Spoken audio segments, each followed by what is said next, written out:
पद्मा. तर आज मी तुम्हाला ना कलेजी फ्राय करून दाखवणार आहे. सुक्की किंवा पातळ कशी तुम्हाला पाहिजे त्या पद्धतीने.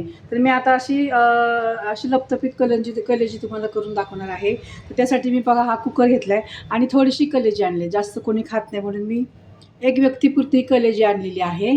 आता ही आपण कुकरमध्ये ही स्वच्छ धुवून घेतलेली बरं का. ह्याला स्वच्छ पाण्याने धुवून घ्यायची. ह्याला ही स्वच्छच असती पण एकदम छान अशी हिला धुवून घ्यायची. आता हे मी कुकरमध्ये घालणार आहे. थोडंसं ह्याच्यामध्ये आपल्याला पाणी घालायचं आहे. एक ग्लासभर पाणी घालायचं. थोडीशी अर्धा चमचा हळद घालायची आणि चवीपुरतं मीठ घालायचं. आपल्याला ही अगोदर शिजून घ्यायची आहे आणि मग शिजल्यानंतर आपण ह्याला फोडणी करणार आहोत. आता ही मी कुकरला ना फक्त मी आता ह्याला 3 शिट्ट्या करणार आहे. आता ही कुकरवर ठेवणार आहे मी. हे बघा आता आपलं हे कलेजी शिजलेली आहे. ह्याला 3 ते 4 शिट्ट्या करून घेतल्यात. कलेजी शिजते, कलेजी लगेच शिजते. थोडंसं पाणी घालून शिजवलं आहे का. हळद आणि मीठ घालून हे पहा असं. आता आपण ह्याला फोडणी करूया. आता मी गॅसवर कढई ठेवली. लोखंडाची कढई ठेवली पहा. शक्यतो मला लोखंडाच्या कढईतल्या भाज्या फार छान लागतात. आणि असं परतायचं असेल ना तर तुम्ही लोखंडाची कढई वापरू शकता. आपण परतून झालं की लगेच काढून घेतो ना, मग काळं नाही पडत. आता एक पळी तेल घातले मी. थोडीशीच कलेजी आहे त्यामुळं जास्त तेल नाही लागत आहे. आता ही कलेजी आहे ना नुसती कोणाकोणाला नुसती मसाला टाकून परतलेली पण आवडते. पण थोडंसं वाटण वगैरे घालून केली ना अशी ओलसर छान लागते. ग्रेव्हीसारखी केली की छान लागते. एक छोटासा कांदा मी बारीक चिरला कांदा. आता ही एकदम मी साध्या आणि जुन्या पद्धतीने करते ही कलेजी. आत्ता अशी करतात कोण असं करतं की कलेजीला दही हळद मीठ लावून ठेवतात, आलं लसूण पेस्ट, आणि मग त्याला अशी कांदा टोमॅटो टाकून फोडणी करतात वाटण वगैरे घालून आणि कुकरला डायरेक्ट शिजवतात. डायरेक्ट तुम्ही असं ही जी आता मी फोडणी करते ना ही फोडणी करून डायरेक्ट कुकरला शिजवलं तरी चालेल. आता मी अशा परत अशी हे फोडणी दिली याला. त्याच्यामध्ये एक छोटासा टोमॅटो टाकायचा आपल्याला. कांदा थोडासा लाल करून घ्यायचा आहे. एकदम छान लागते ही कलेजी फ्राय. त्याच्यामध्ये कांदा घालते, टोमॅटो घालते, टोमॅटो घालते. छोटासा टोमॅटो घेतला आहे वाटी. तुम्हाला सुकी आवडत असेल तर तुम्ही काही न घालता नुसतं अशी हळद टाकून शिजून नुसता मसाला घालून परतली तरी चालेल. थोडीशी वरून कोथिंबीर टाकायची. तशी केली तरी चालेल तुमच्या आवडीप्रमाणे. आणि अशा पद्धतीने केली कलेजी फार छान लागते.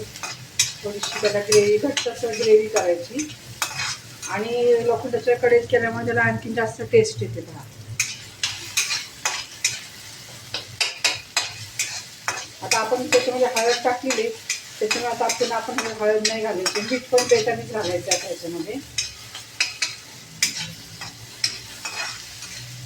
आपलं परतो आला टोमॅटो शिजला. पहा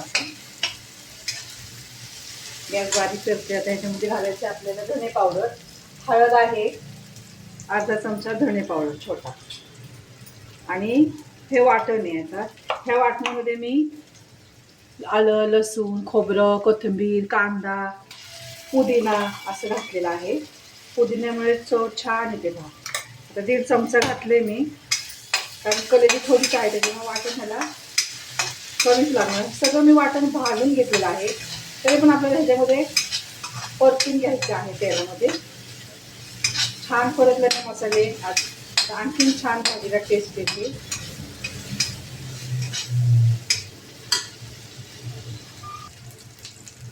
आता आपला मसाला परतलेला आहे. आता ह्याच्यामध्ये घालायचा आहे मसाला. आता मी घरगुती मसाला हे बेडगी मिरचीची पावडर टाकते आणि घरगुती मसाला आहे तो घालते मी ह्याच्यामध्ये. तिखट तुमच्या आवडीप्रमाणे करा. थोडंसं झणझणीत असेल तर छानच लागतं. परतून घ्यायचं आहे. मसाला आपला ह्याच्यामध्ये परतला गेला पाहिजे.